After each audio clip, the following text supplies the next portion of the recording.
Hello and welcome to the Your Financial Pharmacist Real Estate Investing Podcast, a show all about empowering pharmacists to achieve financial freedom through real estate investing. I'm Nate Hedrick, and each week, my co-host David Bright and I explore stories from pharmacists all over the country who are achieving their real estate goals while maintaining a meaningful career in pharmacy. Whether you're a first-time investor or a seasoned pro, we're here to provide education and inspiration about the world of real estate. Please note, this podcast is intended for educational purposes only and should not be considered financial or investment advice. Hey, David, how are you? Hey, good. Thanks, man. How you doing? Things are good. Things are great.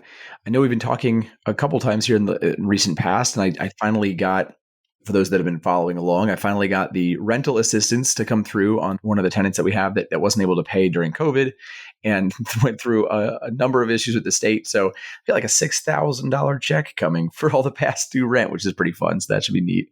What about you? I saw you posted a new project on Facebook, right? You've got something going on? Yeah, we've got a new flip project, and one of the things that I tend to like change nothing about the recipe from flip to flip. Like, we have so much agreeable gray that we have painted inside all these rentals. Like, the blueprint for the cosmetics is like always the same in what we do.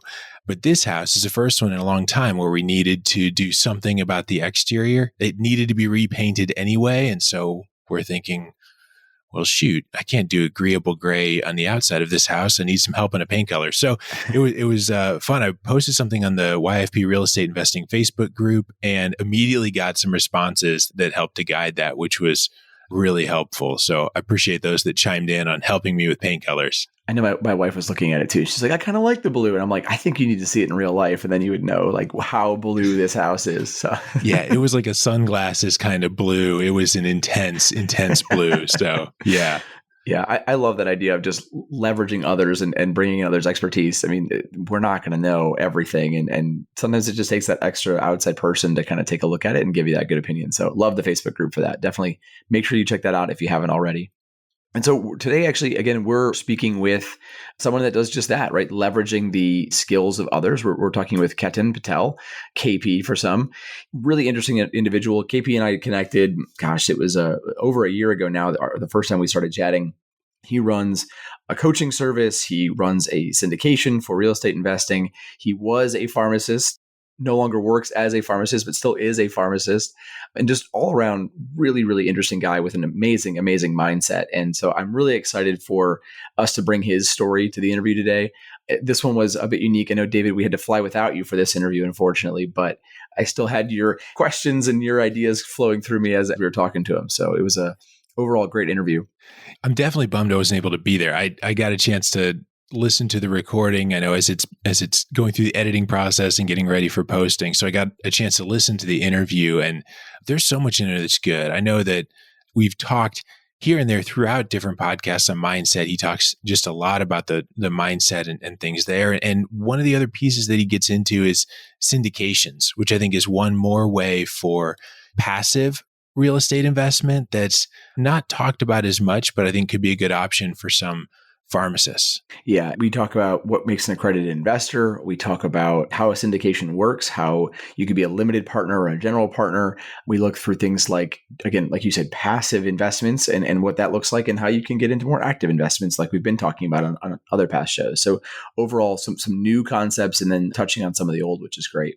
I like too what he talks about mindset and limiting beliefs and in getting started. We've had several people come on, and especially in those final infusion questions, talk about just getting started. That seems to be a real common theme of just get started, just do something. And I think that KP takes that to the next level with how do you learn from some of that, and how do you get your mind ready for those opportunities so that you're ready to go and to go in with some confidence and boldness in that. And I think that can be really helpful for people that are trying to take that plunge into real estate. Yeah. And if you stick for the whole episode, right, the last point that KP makes is really a great one. So definitely recommend going to the end, listening to what he talks about in terms of how that mindset can be so important now, and then rewind and listen to it again, because it'll get you through your week. It's a good stuff. So hope you guys enjoy the interview, and looking forward to what's next. Again, hope to see many of you on the Facebook group so we can have more great conversations about house colors and everything in between. So take care, everybody. Hey, Ketan, welcome to the show. I'm very excited to be here today, Nate. Thank you. Yeah, it's great to have you. We've talked before, you and I, in months past, and recently you reached out, and I was like, oh, we got to make sure we get him back on the show. He's just an inspirational guy, and so I'm really pumped to have you here today. I'm very excited as well, and thank you for the opportunity to be on your show. Absolutely. So why don't we just dive right in? Why don't you start off? Tell us a little bit about your story, especially your pharmacy story, and then why you've pivoted into real estate, and we can start diving into all the great stuff that you've been up to.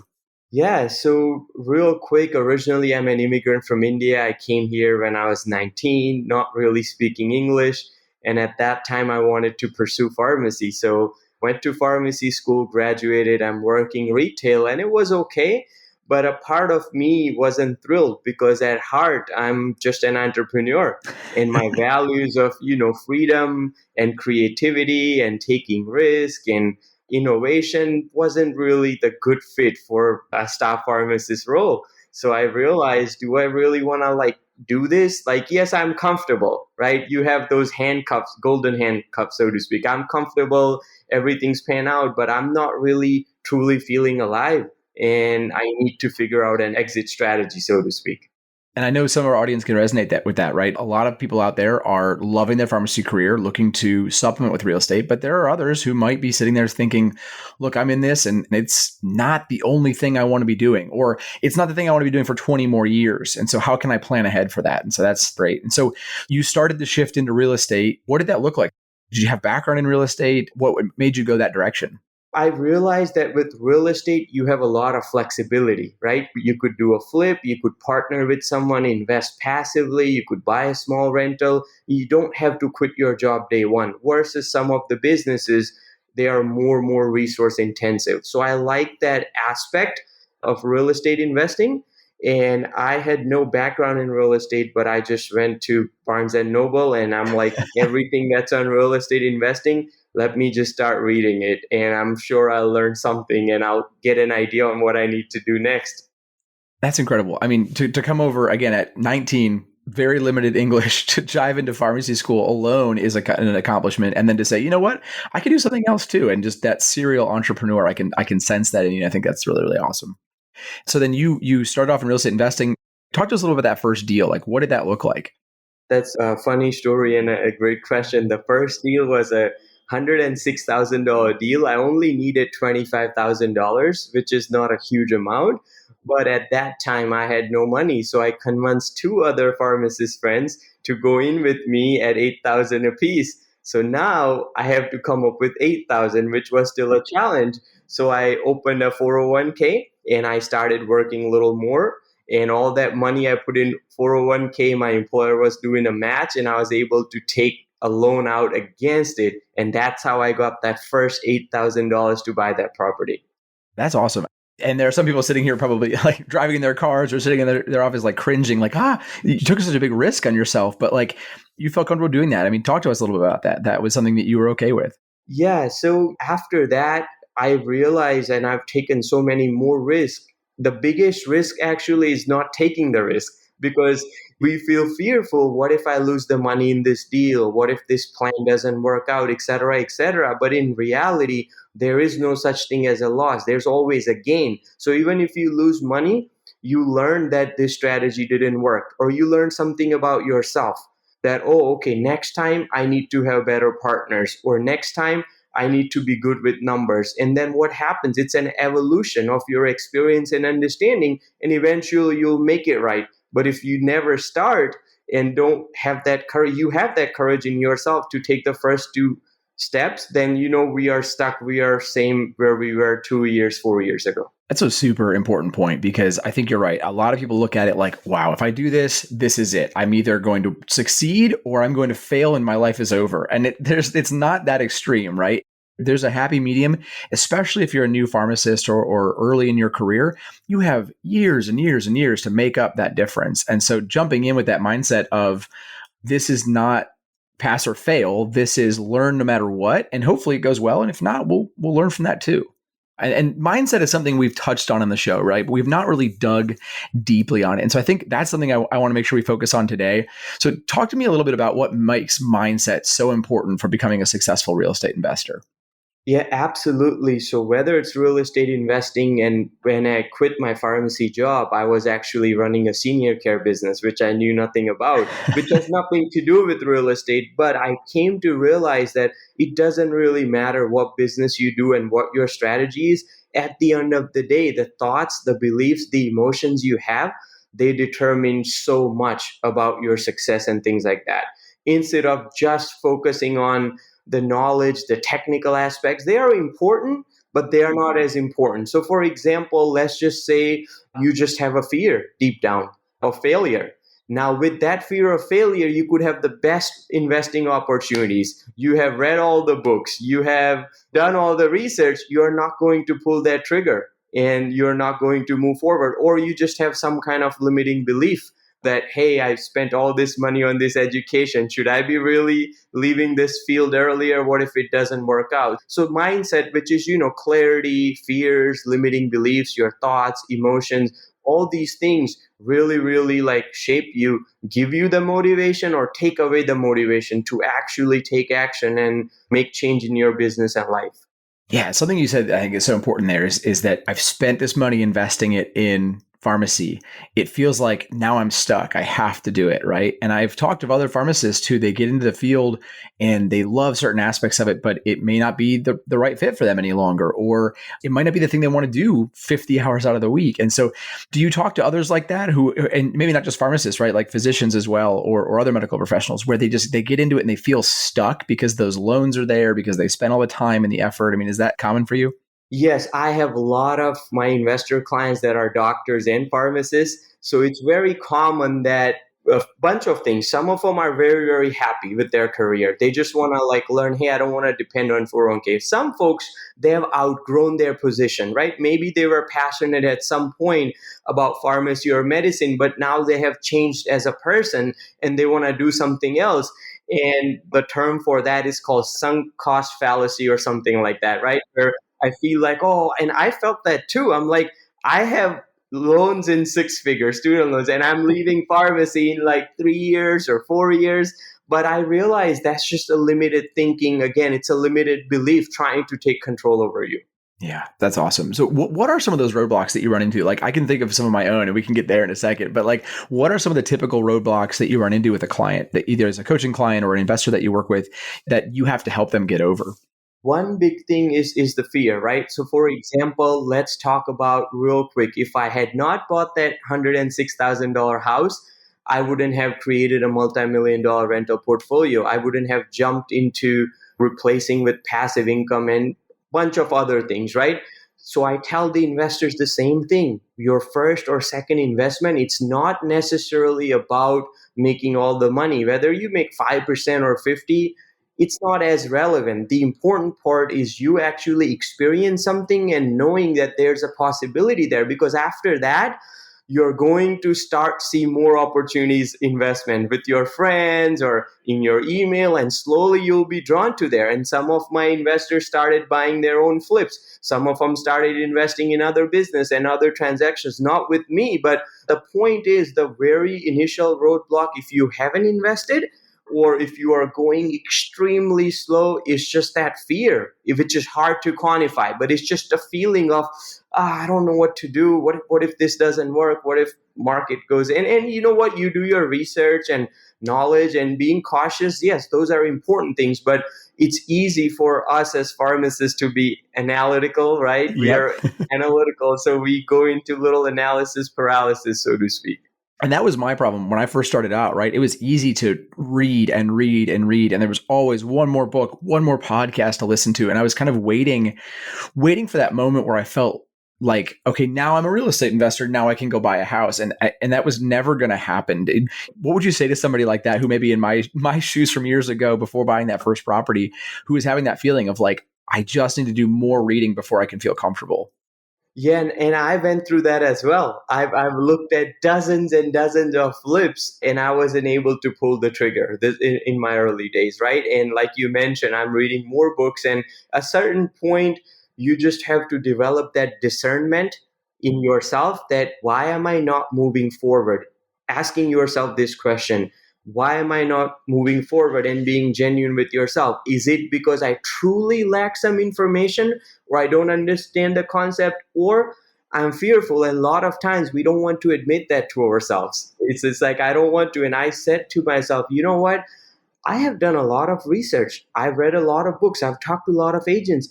Here, the challenge is that I'm not showing the courage. I have the courage, but I'm just not demonstrating it, which would be to buy this property. And you know what? It might be a little uneasy feeling. We really don't know the outcome. That's just the way life in business and real estate work. There is uncertainty. If everything was certain and planned, the fun, the excitement will be gone from life as well, right?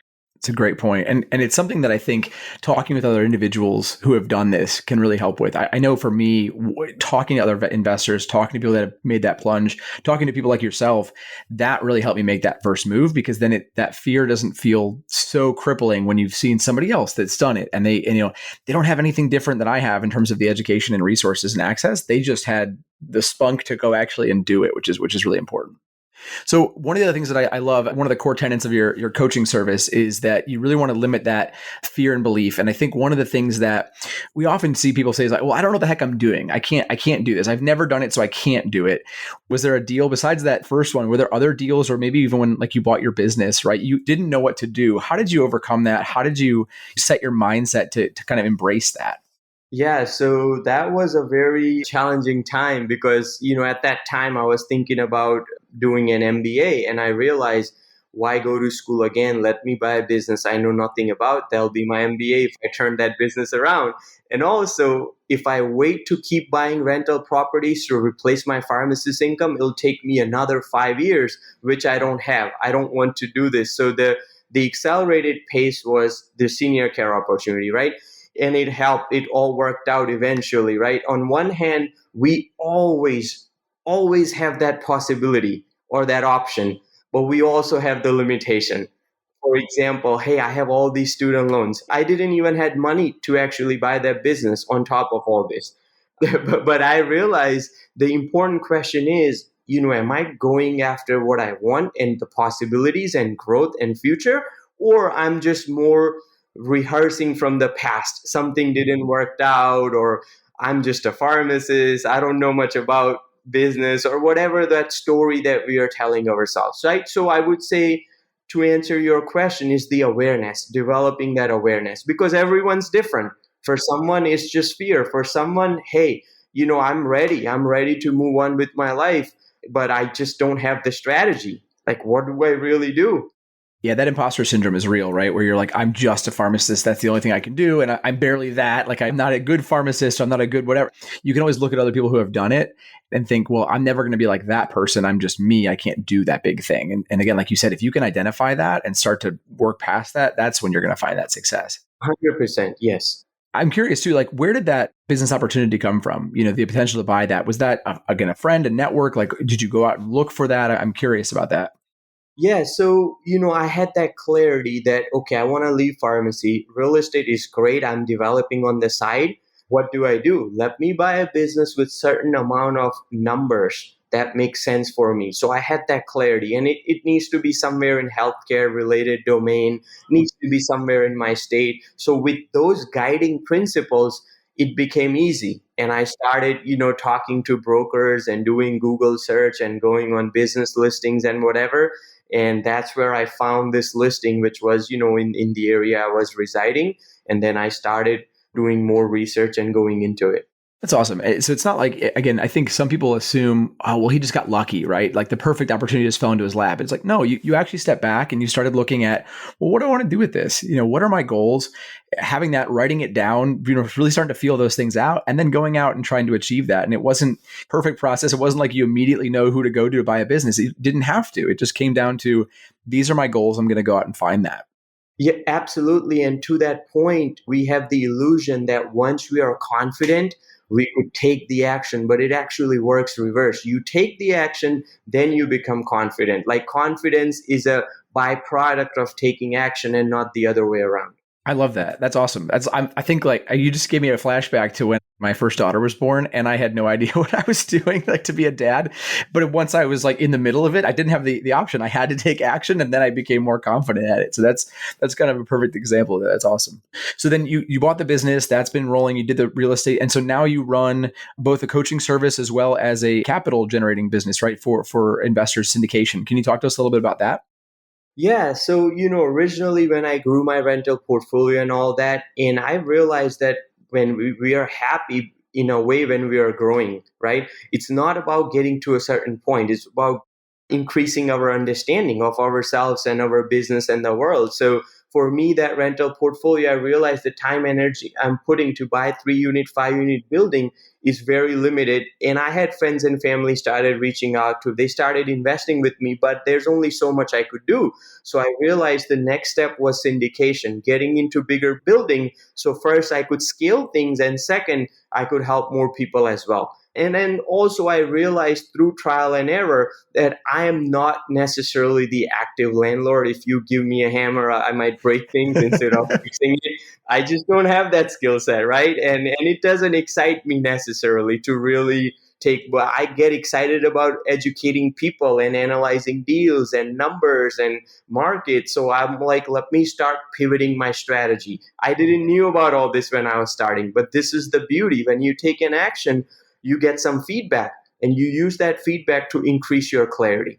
So that's how I started the investing business. And as I was doing all this, part of my time was going with Wim Hof, climbing mountain, Tony Robbins, and Dr. Joe Dispenza meditation, because I also realized that finance are a big piece in life, but they are not everything either. At the end of the day, the way we think, feel, and act determines the quality of our life and business and everything. So let me start learning that. And I had some great coaches and mentors that really helped me expand and support me a lot.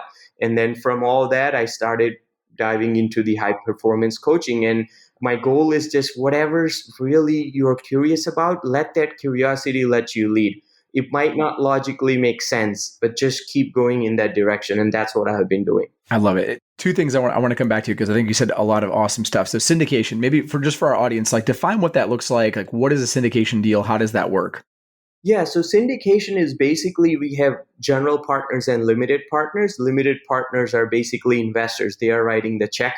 General partners or group of general partners are buying the building, making the strategy, managing the management company, getting the loan, putting it all together. So what we are doing is the investors are leveraging the experience and expertise of general partner to make an investment, and general partners are leveraging their skill sets and also leveraging the investor capital. And most general partners do invest a little bit into the deal as well. So together as a group, you could buy bigger assets, 20, 30, $40 million, because it's a whole group versus buying something by yourself. And then the main facet of syndication is general partners being active, limited partners more learning and more passive. They don't need to do anything, pick up any tenant phone calls or anything like that.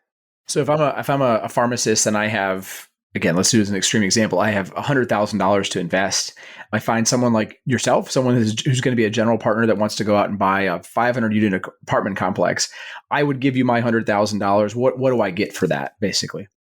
Yeah, so with general, what happens typically in the multifamily apartment complex arena is you make money two ways. Number one is the cash flow from the property that comes. And typically in the apartment space, 7 to 8% is like a general average. It could be 6, it could be 9, depending on the deal, market, and strategy. So you make that 7, 8% while the property is being held on to for a year or 2 or 3 or 4.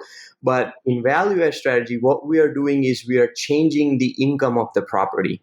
We are renovating the units, putting a dog park, carport. So overall, the income of the apartment complex goes up because it's treated as a business. Then somebody would pay a little higher amount. So that on the back end, you might be making another 6 to 16% on top. So overall, your returns would be from 13 to like 20 or 22. We just exited a deal that we were able to do 25. But again, there's so many things that go into it. But the general idea is that you invest, you get that cash flow. And also keep in mind, your taxes are deferred because of depreciation and all that. So you are going to pay taxes later on. So this way you have more capital coming back to you to reinvest and grow your wealth and things like that. So a great way for someone that does not want to be knee deep in real estate, but wants to reap the benefits of doing that would be to find someone like yourself or find another syndication that might work with that value add, looking for ways to purchase properties where you can really start to boost the income of that so that overall your returns are going to be better than the average. Absolutely. So for some pharmacists who feel the passive route, they could educate themselves about all this and then do it. And you know what? After that, they feel it. Oh, I like it. I want to do it another time. Or you know what? Maybe I could get a couple of friends together and I want to like try my hands at a small building. But the options like start opening up from there. And typically, do you have to be an accredited investor to participate in a syndication? Or, and again, for our audience, an accredited investor is defined a couple ways, but basically either a yearly income over $200,000 for an individual for the last 2 years, $300,000 for a married couple, or a net worth over $1 million, not including your primary home. But again, back to UKP, does that have to be a accredited investor to participate in that? First of all, great job on that definition. And thanks for doing the definition. So it depends how the offering is made. So the offerings I participate, most of them are 506C for Charlie. For that, you have to be accredited. But there are some called 506B for boy. For that, you don't need to be accredited. And there are certain stipulations on the C could be advertised to public, the B, you need to have a relationship. But the industry trend has been moving more towards accredited, and lot of opportunities are pretty much for accredited because these are securities that have a degree of risk. So the SEC government wants to make sure that whoever's investing understands it well and actually could bear the risk and things like that. That's great. And like you said and alluded to, it's not just these big deals that you have to be looking at. You could look at another $106,000, single family home with 3 of your buds. And like that is a really early way to partner up and not have to worry about some of those bigger scale things. I think that's the takeaway there for sure. Absolutely. The opportunities are endless, whether you do syndication, whether you find another pharmacist that's great at buying deals and you loan your money temporarily. Earn some interest on it, or there's so many ways. The bottom line is asking yourself, what is possible for me and how can I do, instead of feeling I don't know what to do or the limitation mindset, so to speak. It's great stuff. So KP, one of the things you mentioned early on was that your goal was financial independence, and you hit that, right? We're there? Yeah.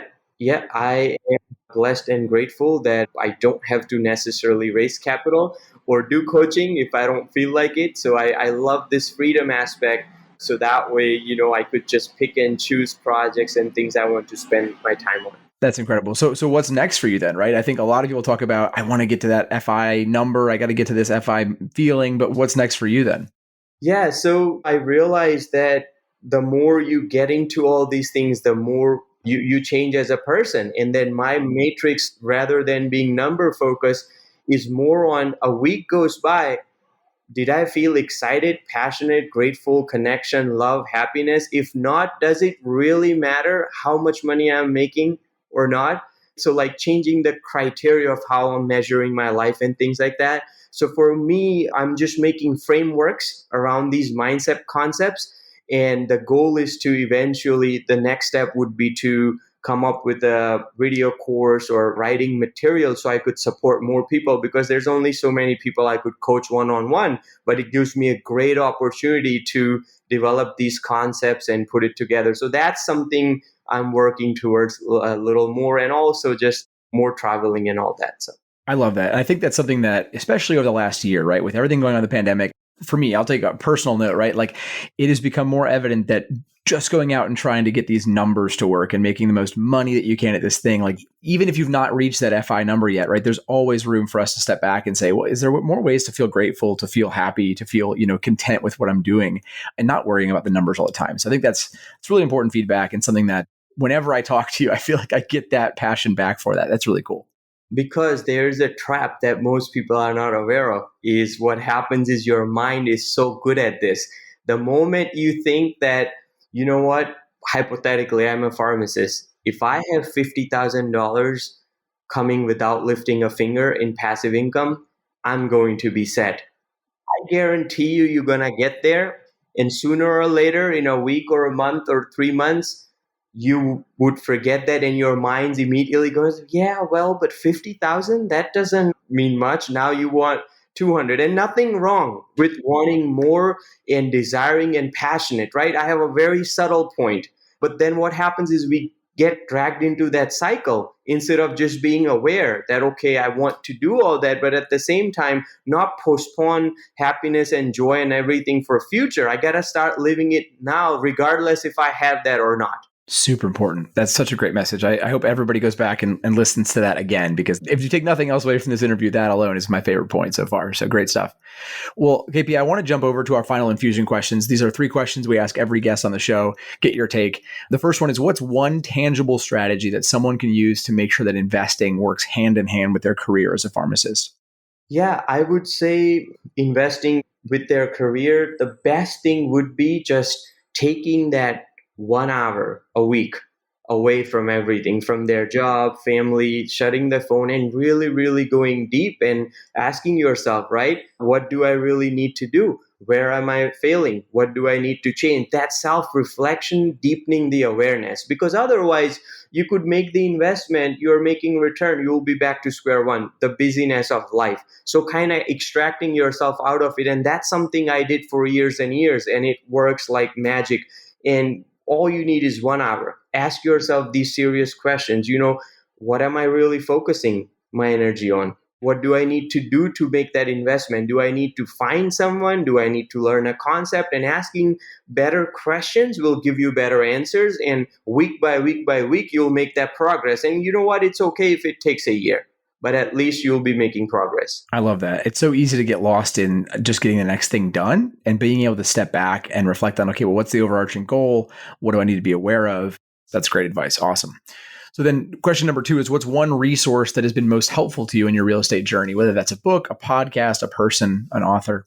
I like this Steve Burgess Guide to Complete Investing or Complete Apartment Buying or something like that. It's an older book, but it's a 300-page book that really goes in about start to finish negotiating deals and looking at numbers and all of that stuff. So I highly recommend for somebody who's looking for that technical information on investing and that kind of stuff. That's a great one. And that one that we've heard on the show before. So thanks. That's awesome. And then question number 3, what's one piece of advice you'd give to a pharmacist that is contemplating a start in real estate investing?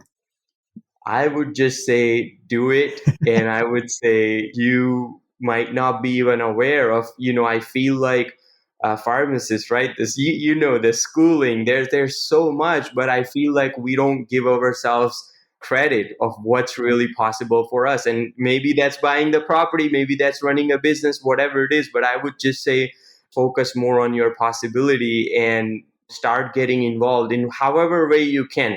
If you don't have the capital to invest, okay, join a meetup group just to spend some time, but just keep taking little actions. That's great. Well, I really appreciate you being on the show today, KP. I think you've brought a ton of knowledge to our audience.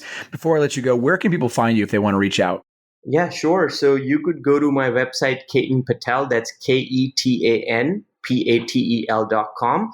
I have resources for people who are actively involved, and you could hit the button, contact me regarding my other website if you are looking to invest, or if you are someone that's like, hey, you know what, I'm at that point where I think I really need to move things. Happy to do a discovery session for your audience for free. They could hit take action, fill the form, and I'll talk with them. So we'll make sure to put that in the show notes. And so I definitely encourage people to check that out. So Ketan, again, really appreciate you being here today. It's been an awesome conversation, and I hope we have you back on the show sometime in the future. Thank you so much for the opportunity. I'm very grateful to share the message with, fellow pharmacists and the tribe and the community. So thank you. Awesome. Take care. Thanks so much for joining us for the YFP Real Estate Investing Podcast. If you liked what you heard on today's episode, please leave us a review and subscribe to the show so you never miss an episode. If you have a question, know someone who would make a good guest for the show, or want to connect with Nate and David, head on over to yfprealestate.com or join the growing YFP Real Estate Investing Facebook group. See you next time.